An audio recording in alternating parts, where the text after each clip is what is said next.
Hello guys, welcome back to newspaper session. So இன்னைக்கு newspaper பார்க்கிறதுக்கு முன்னாடி important days பார்த்திரலாம்.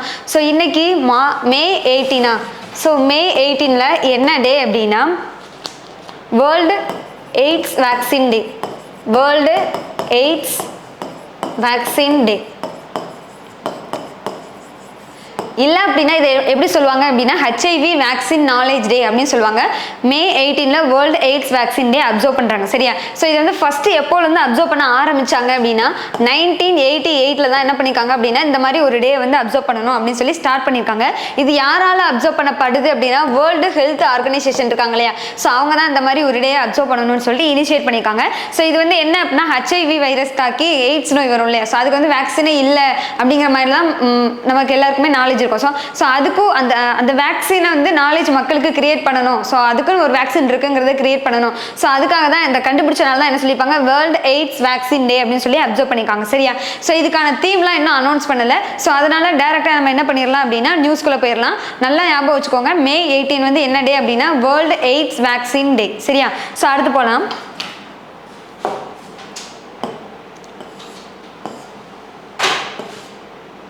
இப்போ நியூஸ் பேப்பர்ல ஃபர்ஸ்ட் நியூஸ் என்ன இருக்கு பாருங்க. AK Singh to be Delhi's new service secretary, government sends file to lieutenant governor. அதாவது service secretary இருக்காங்களே சோ அவங்கள அப்பாயின்ட் பண்றது யாரோட இதுல இருக்கு அப்படினா lieutenant governor இருக்காங்களே சோ அந்த ஸ்டேட்டோட lieutenant governor அவங்க இதுல தான் இருக்கு. சரியா? சோ இப்போ டெல்லி ஒரு ஸ்டேட். சோ டெல்லியோட இது வந்து டெல்லியோட lieutenant governor வினய்குமார் சாக்ஷன் இருக்காங்களே சோ அவங்களுக்கு தான் என்ன பண்ணிருக்காங்க இந்த ஃபைலை சென்ட் பண்ணிருக்காங்க. யாரை வந்து சர்வீஸ் செக்ரட்டரியா அப்பாயின்ட் பண்ணிருக்காங்க அப்படினா AK Singh அப்படிங்கறவங்கள செக்ரட்டரியா அப்பாயின்ட் பண்ணிருக்காங்க. எந்த ஸ்டேட்டோடது அப்படினா டெல்லி அப்படிங்கிறது. சரியா? சோ அதை மட்டும் நல்லா ஞாபகம் வச்சுக்கோங்க. சோ இது வந்து அப்பாயின்ட்மெண்ட் ரிலேட்டடான ஒரு நியூஸ் தான். சரியா? சோ அடுத்து போலாம்.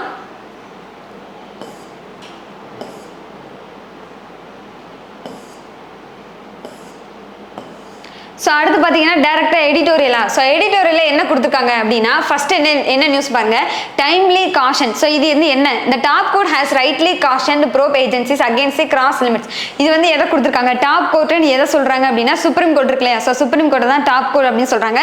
Supreme court has rightly cautioned எச்சரிக்கை பண்றாங்க. சரியா? சோ எதை கொடுத்திருக்காங்க அப்படினா probe agencies against the crossing limit. அதாவது probe agencies-னா என்ன அப்படினா இப்போ யாராவது இப்போ மேஜரா இதுல கேஸ் என்ன அப்படி நான் சொல்றேன். சோ இதுல வந்து என்ன பண்றாங்க அப்படினா இப்போ ஒரு சென்ட்ரல் கவர்மெண்ட்ல ஆளுங்கட்சியா இருக்காங்க இல்லையா சோ அவங்களுக்கு ஆப்போனன்ட்டா இருக்கிற ஸ்டேட்ல ஆளுங்கட்சியா இருப்பாங்கல்ல அதாவது இப்போ நான் டைரக்டா சொல்லணும்னா சென்ட்ரல் கவர்மெண்ட் இப்போ யார் ஆட்சி செய்யறா பிஜேபி இருக்காங்க.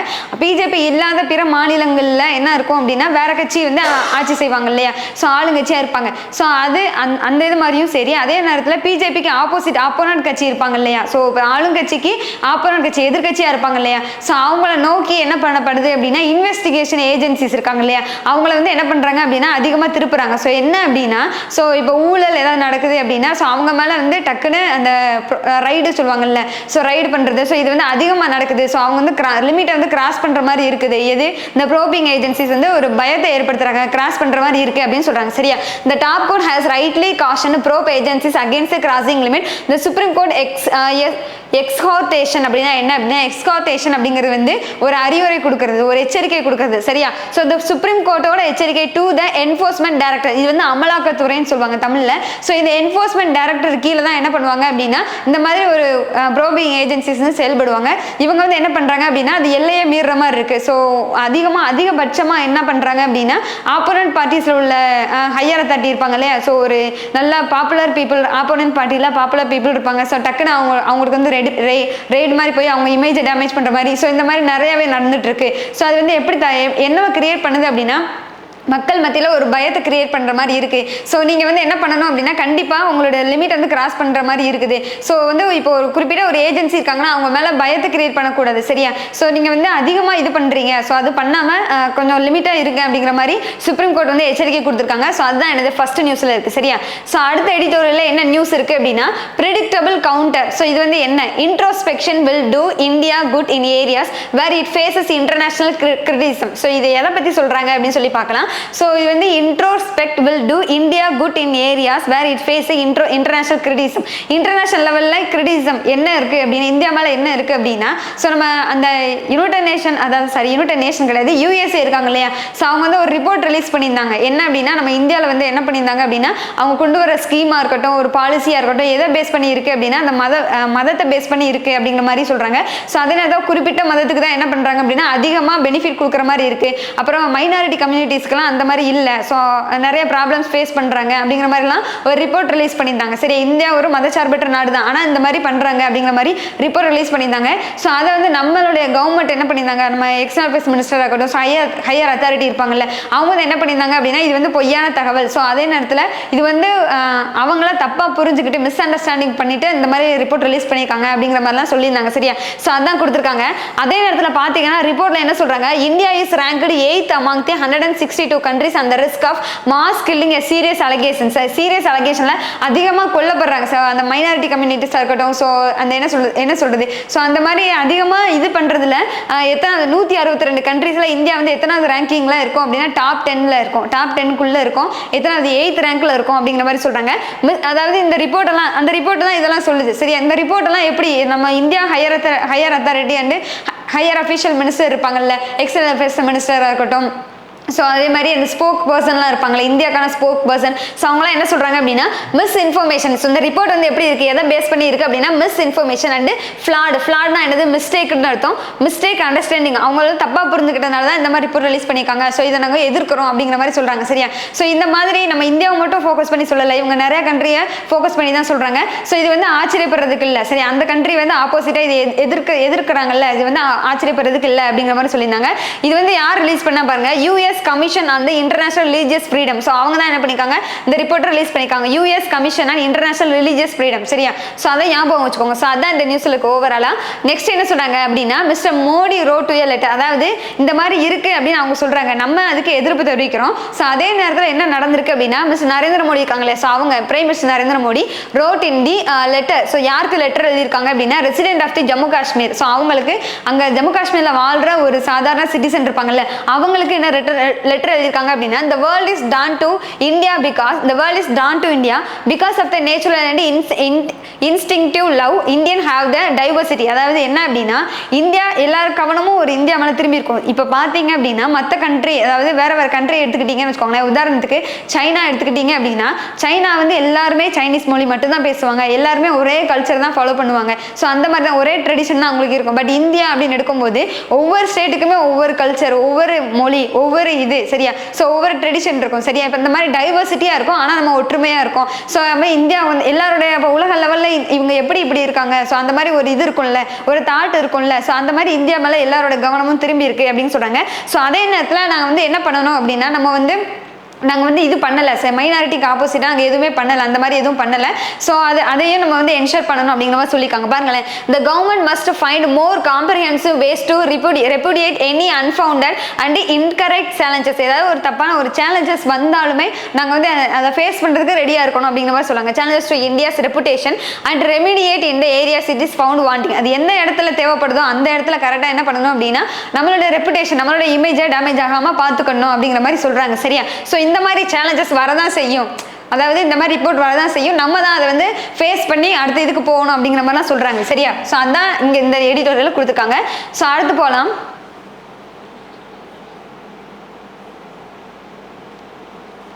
ஸோ அடுத்து பார்த்தீங்கன்னா எஸ்பி ஹிந்துஜா, ஃபுல் நேம் என்ன அப்படின்னா ஸ்ரீசந்த் பரமானந்த் ஹிந்துஜா அப்படிங்கிறது அவங்க full name. So SP Hinduja group of கம்பெனியோட சேர்மனாக இருக்காங்க. ஸோ அவங்க வந்து என்ன பண்ணுறாங்க, passed away at age of 87 in London. So இது வந்து ஆபிச்சரி நியூஸ். எஸ்பி ஹிந்துஜா அப்படிங்கிறவங்க பாஸ்ட் அவே ஆகிட்டாங்க, ஹிந்துஜா குரூப் ஆஃப் கம்பெனியோட சேர்மனாக இருந்தாங்க. சரியா, ஸோ அதை ஞாபகம் வச்சுக்கோங்க. அடுத்து போகலாம்.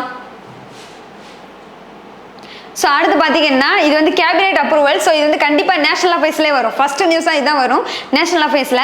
Cabinet gives approval for the fertiliser subsidy of the 1.08 lakh crore for the kharif season. அதாவது kharif season, monsoon season, rabi சீசன்லாம் கேள்விப்பட்டிருப்பீங்க. ஸோ அந்த மாதிரி ஒன் கைண்ட் ஆஃப் சீசன் தான் என்னது, கேரிப் சீசன். ஸோ அந்த கேரிப் சீசனில் என்ன பண்ணிக்காங்க அப்படின்னா, உரம் மானியம் இருக்காங்க, சரியா, உரத்துக்கான சப்சிடி கொடுப்பாங்கல்ல, ஸோ அதை அனௌன்ஸ் பண்ணிக்காங்க. எவ்வளோ அனௌன்ஸ் பண்ணிக்காங்க அப்படின்னா 1.08 lakh crore, அதாவது இந்த வருஷத்துக்கு வந்து 1.08 lakh crore கொடுத்துருக்காங்க. சரியா, ஸோ அதை பாருங்க இங்கே வந்து with fertiliser price continues to remain high. எதுக்கு மானியம் கொடுக்கணும் அப்படின்னா ஃபெர்டிலைசருக்குல உரத்தோட விலை வந்து அதிகமாக இருக்கிறதுனால ஃபார்மர்ஸால் அதை வாங்க முடியாது, உரத்தை வாங்க முடியாது. ஸோ உரம் வாங்கணும் அப்படின்னா ஃபார்மர்ஸ்க்கு வந்து அந்த உரத்தோட விலையிலேருந்து கொஞ்சம் மானியம் மாதிரி கொடுத்து அது மூலமாக தான் அவங்க வாங்க முடியும். சரி, அப்போ குறைவான விலையில உரத்தை வாங்கி பயன்படுத்த முடியும். ஸோ அப்படின்னா தான் என்ன ஆகும் அப்படின்னா அந்த ஃபார்மர்ஸ்க்கு கட்டுப்படி ஆகும். சரி, அதான் சொல்றாங்க with the fertilizer prices continue to remain high due to the global factors such as the fall in production and high. அதாவது எதனால வந்து பிரைஸ் அந்த உரத்தோட பிரைஸ் அதிகமா இருக்கு அப்படின்னா குளோபல் ஃபேக்டர்ஸ்னால இருக்குன்னு சொல்றாங்க. குளோபலா என்ன ஃபேக்டர்ஸ் இருக்கு அப்படின்னா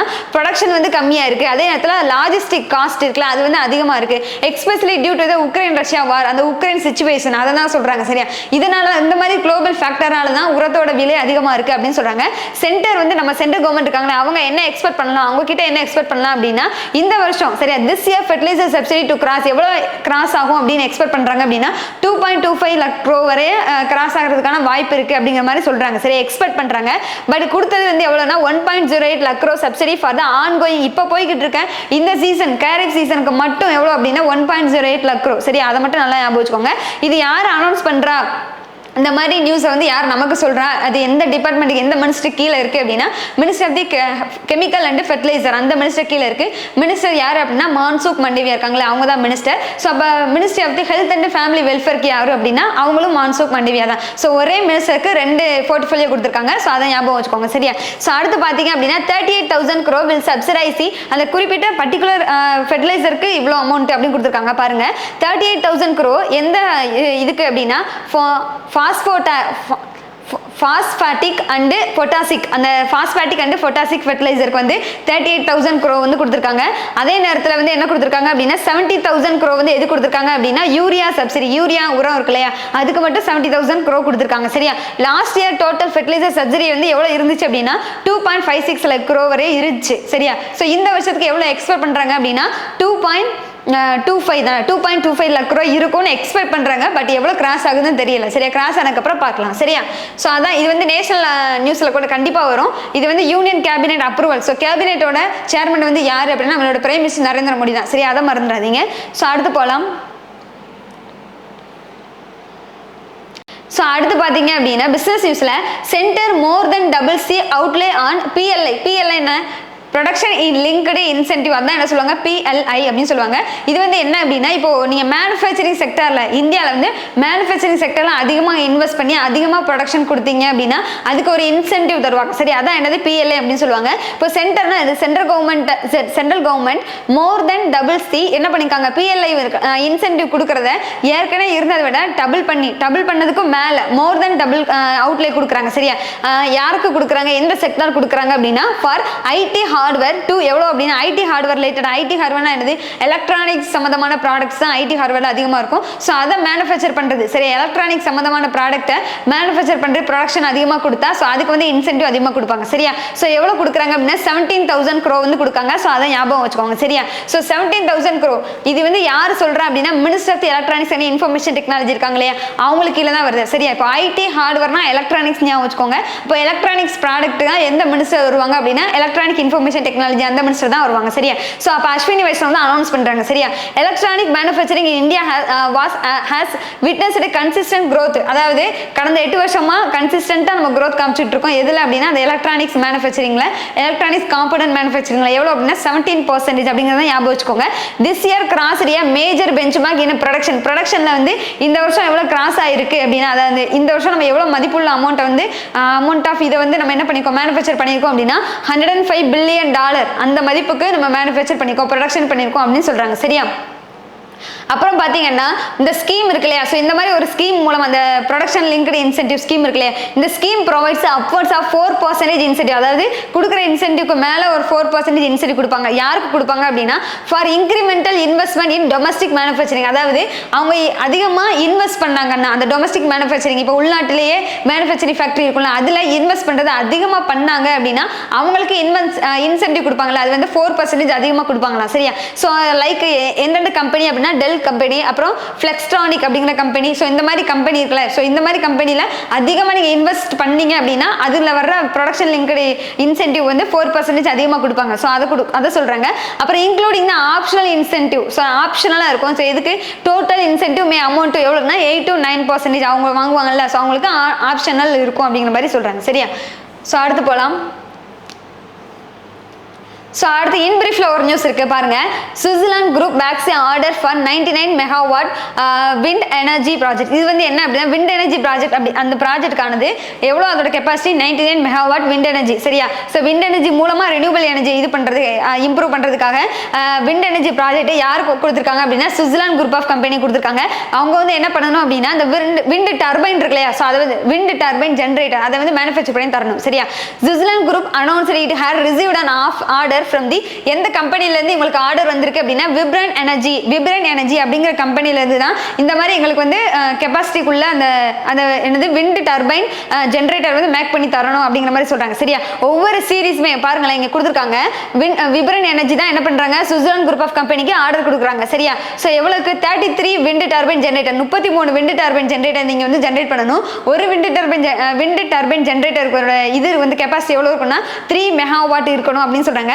அப்போ ஒரு இதுக்கு 3 மெகாவாட்னா 33க்கு வந்து 99 மெகாவாட் இருக்குமா, ஸோ அதுதான் இங்கே வந்து கொடுத்துருக்காங்க. சரியா? So featuring it's new 3 megawatt series with hybrid latest tubular and tubular tower for the 99 megawatt wind power project. இந்த ப்ராஜெக்ட்டுக்காகவே இவங்களை மேனுஃபேக்சர் பண்ண சொல்றாங்க. இது வந்து எப்போ ஸ்டார்ட் ஆகும், so expected to be commission by எப்போ ஸ்டார்ட் ஆகும், ஃபினான்ஷியல் இயர் 25ல ஸ்டார்ட் ஆகும் அப்படின்னு சொல்றாங்க. சரியா? ஸோ இதை வந்து நோட் பண்ணிக்கோங்க. ஸோ அடுத்து போகலாம்.